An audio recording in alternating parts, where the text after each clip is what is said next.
Let's have an unvarnished conversation today. You're scrolling through her social media, watching her animated laughter in some new guy's story. She's radiant, she's glowing, and it gnaws at you to concede it. But the thought pierces your mind. Damn, perhaps she truly has moved on. But I urge you to listen intently. Women are masters of pretense. They'll project an image of utter detachment, as if nothing wounds them, as if you ceased to matter the moment you exited their lives. Yet, beneath that meticulously crafted facade, there are unmistakable signals, subtle, quiet, deeply emotional cues that she still feels your presence, even as she strains every fiber to appear unaffected. So, allow me to dissect this for you. Not the superficial observations, but the profound, undeniable indicators she cannot conceal, no matter how assiduously she endeavors to convince you she's forgotten you. Point 1. The performance of happiness. Here's the initial, subtle tell: her concerted effort to ensure you witness her newfound felicity. The overtly flashy posts, the exaggerated peals of laughter, the artfully angled photos showcasing her glow. She isn't merely living her life, she's performing for an audience of one. You'll observe it when her posting frequency suddenly escalates,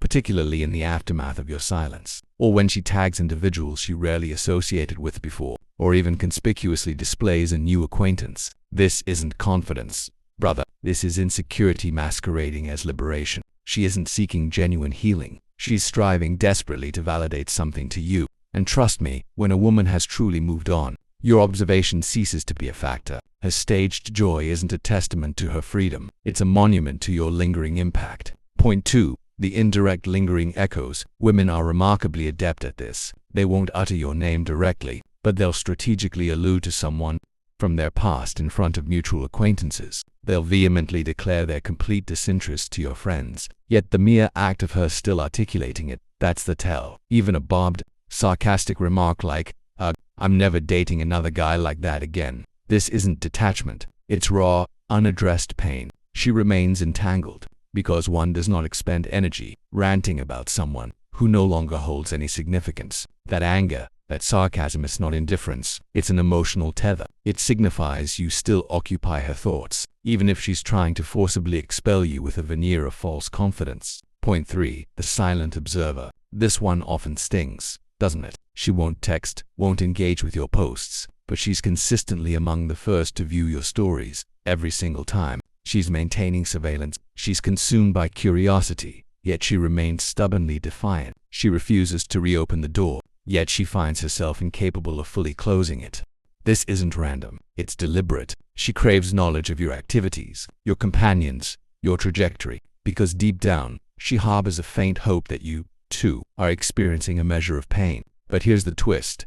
She won't grant you that validation. She demands that you miss her first. Even as she meticulously tracks your every digital move, she avoids your gaze, yet her digital shadow never leaves your feed. Point 4. The unfillable void of your energy. Just feel the profound emptiness. Have you ever looked at the man she's with now and thought, him, really, that guy? Don't internalize it. She's not attempting to replace you with someone superior. She's attempting to replace you with anything to circumvent the deafening silence. Because silence reverberates when you've genuinely lost something significant. And if the connection you shared was truly profound, no multitude of dates or fleeting encounters can genuinely replicate that. She might be in the company of someone new, but her soul remains haunted by the past, particularly when the new individual fails to grasp her humor, doesn't feel like a sanctuary, and doesn't perceive her with the same depth you did. That's when she realizes she merely filled a void. She didn't genuinely move on. Point 5. The forced facade of her Look, man, I wholeheartedly endorse personal growth post-breakup.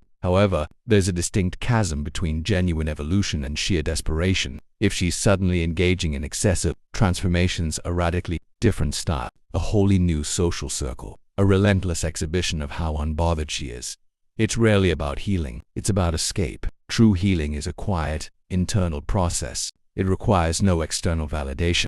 But when her every social media post screams, "Behold how utterly magnificent my life is without you," it's not healing, it's a reaction. And reactions unequivocally signify your continued impact on her. She's trying to convince the world she's okay, but more importantly, she's trying to convince herself. True healing whispers, forced glow-ups scream for validation. Point 6. The evasion of true closure. Here's a truth most men regrettably overlook. If she never offered you genuine closure, if she vanished without explanation, that's not a testament to her strength. That's avoidance. She didn't fully close the door because she didn't want it closed. She needed to keep it ajar, just in case. Because once she grants you definitive closure, a return becomes impossible. So instead, she ghosts, or leaves things in ambiguous disarray, or utters vague phrases like maybe someday, solely to keep your mind perpetually spinning. She doesn't want you, but she absolutely refuses to completely relinquish you. And that, unequivocally, is irrefutable proof she's not over it.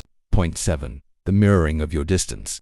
This one is subtle, yet profoundly real. If you embrace silence and she abruptly reciprocates that silence, it's not a coincidence, it's a reaction. She's scrutinizing your every move. She's waiting for you to capitulate first. It's a standoff. Who will care more? Who will initiate contact first? And when she precisely mirrors your distance, it signifies that your emotional energy still holds sway. She's not moving on. She's engaging in a strategic chess match. In her mind, the game remains active because you are still a formidable player. Point 8. The cracks in her cold demeanor. You'll detect it in her communication style: terse messages, a dry tone, an affectation of treating you as a mere stranger from her past. But then she casually interject a shared memory, utter "I remember when," or let a subtly emotional remark escape. She's not over you. She's simply terrified of vulnerability, because deep down, she knows that if she dares to open that emotional door again, she might not be able to retreat. So, she maintains her formidable wall, yet, even behind that barrier, you continue to reside within her thoughts. Point 9. The inevitable comparison. Let's be frank, brother, she may not vocalize it. She might even adamantly swear she's unequivocally moved on. But every man she encounters after you will be meticulously measured against your lingering shadow. She scrutinizes the minute details: his conversational style, his laughter, the way he holds her, whether she consciously desires it or not. She's constantly drawing comparisons, because once a woman has experienced feeling safe,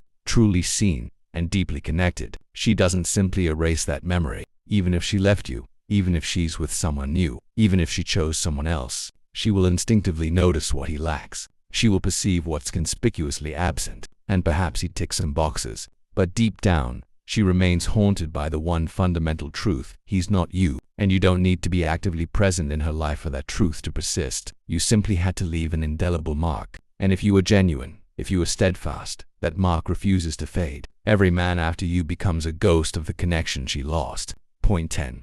The illusion of her peace. Have you ever observed someone and thought, yes, she appears content, but something feels off? That's precisely what transpires when she forces herself to move on from someone who genuinely mattered. She posts the inspirational quotes. She'll declare her healing. She'll inform everyone she's finally attained peace. But that peace, when not honestly earned, is hollow. Because the truth is, you cannot feign authentic alignment. If she experienced genuine love with you, the kind that simultaneously evoked butterflies and profound comfort, then being without it doesn't merely feel like a break. It feels like an irreparable loss. Even if she's surrounded by new faces, even if she's traveling, radiating, and pretending everything is perfect, she still experiences those quiet, solitary moments in her room when your name drifts through her mind, and her chest constricts. Because when peace is forced, it doesn't endure. And that, my friend, is what truly haunts her. She walked away from someone who brought stillness to her soul. Now, she's pretending she discovered it elsewhere. But deep down, she knows it's an illusion, not without you in it. So listen, brother. Just because she appears okay doesn't mean she is okay. Just because she's engaging with someone new doesn't mean she's healed. And just because she's silent doesn't mean she's let go. Women don't always navigate moving on with strength. Sometimes, they do so with noise, with distractions, with facades that resemble growth but feel like desperate escape. So if you're still contemplating whether she thinks about you, the undeniable truth is, she does, even if she never admit it, even if her pride drowns out the whisper of her heart. But now, the critical question remains: do you still genuinely desire her back, or are you finally recognizing your own worth?